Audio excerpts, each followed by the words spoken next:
Good evening and welcome to On the Record, I24 News' in-depth interview show.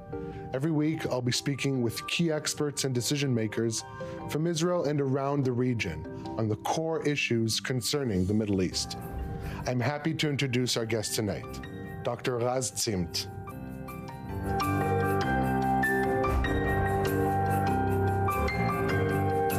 Dr. Zimt is a veteran Iran watcher, where he served in the IDF for more than 2 decades. He's also the director of the Iran and the Shiite Axis Research Program at the Institute for National Security Studies and a research fellow at the Alliance Center for Iranian Studies at Tel Aviv University. Dr. Raz Zimt, thank you very much for joining us this evening. Thank you for having me here. So let's dive straight into it. While information coming out of Iran is still very limited under the internet blackout, it is clear that the protests have largely died down due to the unprecedented, even historic nature of the brutal crackdown and ruthless oppression of the protests there. Unprecedented in modern history, we can say. As the regime braces for a potential American strike, as promised by President Trump, what can the U.S. do that would reignite the protests, or is that even not a goal anymore? You know, I think it's very difficult to understand and assess what exactly would encourage millions of Iranians to risk their lives again going to the streets. And therefore, my advice to the United States would be don't count on that. If you do something which could undermine the Iranian regime, if you do something which could hurt or damage the Iranian abilities to further oppress and repress future uprising or protest, you can certainly do that. If you want to destroy or damage Revolutionary Guards, Basij, law enforcement forces headquarters all around Iran, just do that. But don't rely or don't develop a strategy which is dependent on the assumption that when you do that, millions of Iranians are going to go to the streets again. I mean, some of them could certainly do that. We know that the crisis of legitimacy today of the Islamic Republic is even worse than it used to be until the recent crackdown. Some Iranians, on the other hand, might be still very scared to go to the streets, knowing what happened to their relatives and friends. So it's very difficult to know what exactly millions of Iranians are going to do. So the regime, it appears, managed to withstand at least this wave of the protests. But you touched on the legitimacy. What sparked these protests in the first place was the economic situation. And we're seeing that that hasn't improved. The local currency, the rial, is still plummeting, reaching historic lows. And the international sanctions continue to cripple the Iranian economy. So what do the protests mean for the Iranian economy in terms of the legitimacy of the regime moving forward, given that the economic issues have not been resolved? So, first of all, I would separate between the legitimacy crisis and the economic crisis. By the way, there are other crises as well: the shortages of water and the collapsing infrastructures in Iran. Considering the crisis of legitimacy, that means that the majority of the Iranian people, regardless of what they really want, whether it's economic benefits or to have more civilian freedoms, they just don't trust, they don't believe, they do not support the Iranian regime any longer. Now, there are sections within the Iranian societies which might have been tolerant towards the Iranian regime, but they certainly suffer from the economic crisis. And as you mentioned correctly, the protests in Iran this time actually started with the bazaar, merchants of the bazaar, due to the fluctuations of the Iranian rial, and the economic crisis is still there. I would even say that it became worse because after several weeks of internet shutdown, after weeks where you can see still many businesses in Iran, many stores, even within inside the bazaar in Tehran, not not functioning, all those problems are still there. And the meaning of that is that even if we assume that this wave of protest is over, my sense it's only a matter of time until a new trigger will come up and a new wave of protests will erupt. So at the backdrop of that, you recently wrote that even if the regime manages to withstand these protests, we are heading towards the end of the Second Islamic Republic or Iranian Republic, right, ushering in, or what will the Third Republic look like? But what will mark the end of this current Islamic Republic in Iran? So that depends on first of all what the Americans are going to do and what the Iranian people are going to do. I think there are perhaps four major scenarios which we should look for. One is a regime change. It doesn't seem very likely at this point due to the fact that the repression, as you mentioned, was very brutal. But at some point, we might see another trigger. We might see the resumption of the protests. And at some point, if all the conditions are there, if there are millions in the streets, if there is some kind of organized coalition of different sections within the Iranian society working together, if we might see some cracks and divisions and defections from within the security establishment inside Iran, which we didn't see in late December and January, that could evolve into a regime change. A second scenario would be, or another possibility would be, to see some kind of regime, a change from within the regime. So let's take a possibility that Khamenei dies, or that the Americans are able Iranian to, supreme leader. The Iranian supreme leader is dead or being eliminated. We might see the same regime continue, but without Khamenei. So one of the options on the table is that someone from within the Revolutionary Guards might become the next, not supreme leader, but perhaps the strong man, the strong leader, and Iran might evolve from being a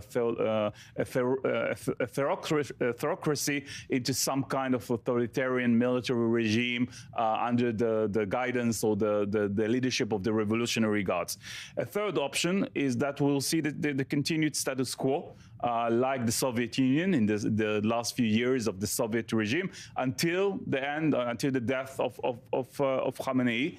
And another possibility, and that might be the third option, is that following a U.S. military strike in Iran, the Americans will not be able to topple the Iranian regime, but they might be able to undermine the Iranian regime. If, for example, they manage to decapitate not just the supreme leader, but also the upper echelons of the Iranian political and military establishment, that might that might weaken the Iranian regime up to a point where they have to go into a more significant political transition.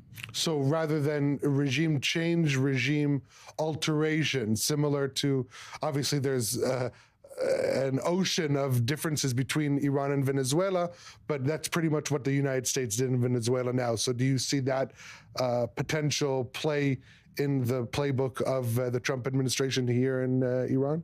I would expect Trump to do even more than he did in Venezuela. If it's just about Khamenei, if it's just about the supreme leader, Iran is a country of 90 million people. It's very well organized. There is no problem to convene the so-called assembly of experts following Khamenei's death and just to pick up another supreme leader. The question would be whether the U.S. strike, if it happens, managed to undermine not just the supreme leader of Iran, but also the political and security establishment in a way which would force Iran into making a more significant transition, political transition. Mm-hmm. Now, we've talked a lot about this expected American strike on Iran. What does the regime fear more? This American strike, however it may look like, or getting rid of its ballistic missiles, getting rid of its nuclear program? What does it fear more? I think that the Iranian regime really, let me say the Iranian leadership, and especially Supreme Leader Khamenei, really believes that by giving up all Iran's strategic capacities, not just the nuclear program, but also its ballistic missiles or its regional ambitions, this would actually mean the collapse of the Islamic Republic. Going back to the JCPOA and the negotiations which led to the JCPOA, the 2015 nuclear deal. 2015, I always remember that Khamenei kept saying the nuclear issue is just an excuse. If we agree to give up our nuclear program, our nuclear ambitions, it will not be enough for any kind of U.S. administration, because the U.S. Ultimate goal has always been, regardless of who is the president of the United States, to carry out a regime change inside Iran. So he really believes, I think, that if Iran is ready to agree to the concessions demanded by President Trump and to give up its entire strategic capacities, it will just give the Americans the ability and pave the way for continuing the U.S. efforts to weaken Iran up to a point where there is no way to save the Islamic Republic even further. So those who say, look, it's the Iranians have to agree to give up everything in order to save the Islamic Republic, from the Iranian point of view, this is not the same. This is not how they see that. They really believe that if they are ready to a full capitulation to the U.S. demands, this will actually mean the end of the Islamic Republic. Mm-hmm. And so these concessions would take form as part of negotiations that are now being started between, or that will in the coming days begin between Washington and Tehran. But all signs appear to be that these talks will be limited solely to Iran's nuclear program, not touching the ballistic missiles nor Iran's proxies. So what concessions would be sufficient for the United States to say, okay, this is enough for us, you can remain in power, we got what we're looking for? So first we have to see what the Iranians are going to accept. I mean, there are three main demands presented to the Iranians after the 12-day war in June. One is a suspension without any limitations on the enrichment of uranium inside Iran. Of course, the Iranians said no, we are not going to do that. The second demand was to take care of the 440 kilograms of enriched uranium to 60%, which still remains inside Iran after the US and Israeli strike in June.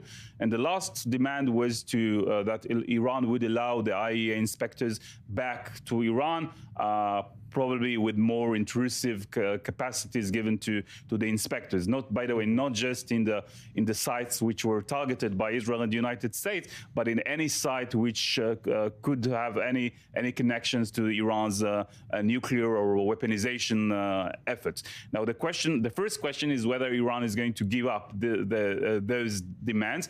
I think that when it comes to the nuclear program, there is a level of flexibility that the Iranian leadership could certainly show, even if just for buying more time until, let's say, Trump is no longer the president of the United States. When it comes to the two other demands concerning Iran's ballistic missiles capacities and its support for its allies and proxies in the region, I personally believe there is no chance that Supreme Leader Khamenei and the Iranian leadership will agree even to negotiate on those. And so the question is, one, whether President Trump will accept any kind of concessions over the nuclear issue as satisfactory.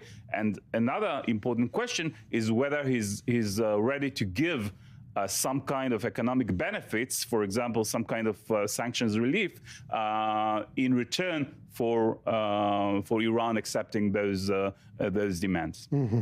Yeah, it'll be interesting to see how these talks play out. Now, when we talk about the Islamic Republic, perhaps the main body propping it up is the Islamic Revolutionary Guards Corps. It's interesting that the IRGC doesn't even have the word Iran in it. I'm curious if you could break down for us, what are the IRGC? I mean, you've recently written that they're not a monolith. It's a composition of many different bodies, but could there be any cracks in the IRGC that could help bring upon regime change or regime alteration? Currently, I think it's very difficult to see, it's very unlikely to see any cracks and divisions within the Revolutionary Guards. One has to understand that, unlike, for example, the Egyptian army or the military, which was able to survive or to survive the political transition from Mubarak to Morsi and then from Morsi to Sisi, the Revolutionary Guards, unlike the military, are a very important part of the Islamic Republic and the Islamic regime. They are fully dependent on the Islamic regime, and they know that if the regime is gone, it's very likely that they will have to sacrifice perhaps their own lives during this transition. So I think the only scenario in which you perhaps can see the Revolutionary Guards or parts of the Revolutionary Guards take the initiative to so-called sacrifice the Supreme Leader Khamenei is if they reach the conclusion that they have to choose between their own survival or the survival of their own interests and Supreme Leader. And if they reach the conclusion that in order to save the Islamic Republic, the only way to do that is by making Khamenei understand that he has to step down, this perhaps would be a very extreme scenario in which we could see some elements within the Revolutionary Guards do that. Unless in any other case, I believe that the Revolutionary Guards will stick until the end. Yes or no? Do you see a scenario where the IRGC tells Khamenei to step down? Basically, no, until at least unless they really reach the conclusion that it's either they or Supreme Leader Khamenei. All right. I want to take a kind of a zoom out to look at Iran's opposition.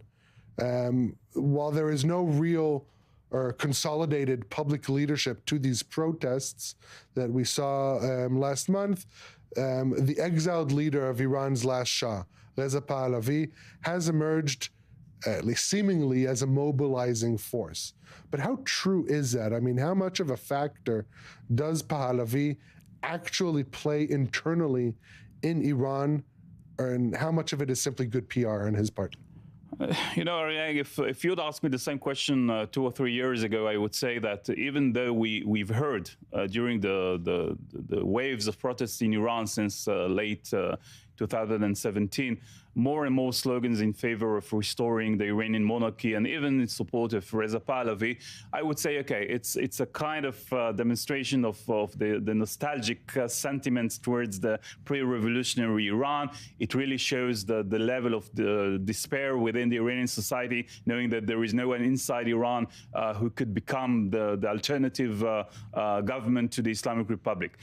We can't ignore the fact that, for example, Reza Pahlavi's call on Thursday 3 weeks ago or 4 weeks ago for the Iranians to go to the streets and demonstrate was fulfilled. I mean, we did see hundreds of thousands of Iranians going to the streets after his call from the United States. And we saw tens of thousands killed on January 8th and 9th. Exactly. I think there is still a difference between the slogans we see in support of Reza Pahlavi, and what I sense is that still the majority of the Iranians don't really consider Reza Pahlavi as I would say, a potential alternative to the Islamic Republic. I think that many Iranians believe today that it doesn't really matter who is going to be the leader of Iran, as long as he managed to deliver the solutions to the numerous crises and problems inside Iran. The last question on this issue: there's clearly a vacuum in the opposition in Iran. One group that was seen as a potential solution to this void were the reformists, but they are people who are loyal to the Islamic Revolution, but they show more openness to the world. President Pezeshkian, Masoud Pezeshkian, was considered a reformist candidate by some. But given that the last word in Iran lies with the supreme leader, how much of a factor do the reformists play today in Iran? So first of all, I never considered Pezeshkian as a reformist. You know, even President Rouhani, who was I think, more moderate and certainly more capable compared to Pezeshkian, was not a reformist. He was a pragmatic conservative who managed to reflect some of the agenda of the reformist and pragmatic camp inside Iran. But when you look at the statements coming from the real reformists in Iran over the last few days and weeks, Mir Hossein Mousavi, Mehdi Karoubi, who led the Green Movement back in 2009, some of the leaders of the reformist movement in the Evin prison, people like the Nobel Prize winner Narges Mohammadi or others, they really reflect today a change in their attitude. I agree with you that in the past, in the 90s, in the first decade, the second decade perhaps of the 21st century, most of the reformists or the main part of the reformist camp in Iran was after some kind of evolutionary change rather than revolutionary change. Mm-hmm. But I think that some of them at least have reached the conclusion that, especially after this brutal repression of the protests in Iran, that there is no way that the Islamic Republic can redeem itself only through some kind of evolutionary process. And then you can hear Mousavi and Karoubi and even Rouhani suggesting the issue of referendum in Iran to go to a new kind of constitution, which would reflect the needs and the requirements of the majority of the Iranian people. So they have gone an extra mile compared to what the reformists were before. But the question again is whether the Iranian people today, and it's very difficult to speak about the Iranian people because there are 90 million people inside Iran, whether the Iranians are ready to give a chance to the reformists, because the reformists failed during Khatami's presidency, during Rouhani's presidency. They didn't manage to deliver their own promises. So there are a lot of Iranians today who say there is no difference between the reformists and the conservatives. Both have betrayed our aspiration, and therefore we want something else. But perhaps as a transition to a more, I would say, democratic, totally different kind of regime, they might be able to accept at least those elements from within the reformist camp, which did not take part in recent years in the political decision-making inside Iran. Yeah, it'll be very interesting to see what role, if any, they will assume in this, after this phase that we are currently in, after this turmoil. Look, we can talk so much more about the domestic issues and external threats, but I do want us to move to the last part of the show. This is the rapid fire segment. I'm going to show you 3 pictures. Briefly tell me the first thing that comes to your mind after each one. So the first one, this is Iran's supreme leader, Ayatollah Ali Khamenei. Iran's supreme leader, Khamenei, in my view, is the last Iranian revolutionary.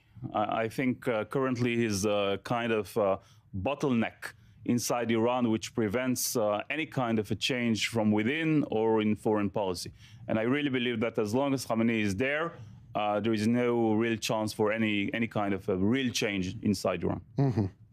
Next picture, this is Iran's foreign minister, Abbas Araghchi, meeting with Turkish President Erdogan and his foreign minister, Hakan Fidan, over the weekend. Look, Araghchi is a very talented diplomat. We have to admit that.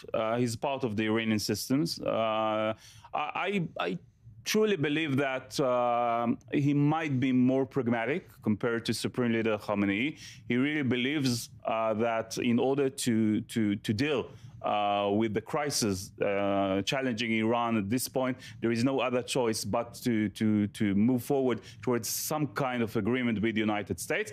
But at the end of the day, he's part of the system, and therefore we should not expect Araghchi, regardless of what Khamenei says, to adopt a more to agree to major concessions when it comes to the demands made by the United States. Yeah, he's going to be the Iranian negotiator in meeting with U.S. Special Envoy Steve Witkoff. The last picture, this is the Secretary General of Iran's Supreme National Security Council, Ali Larijani.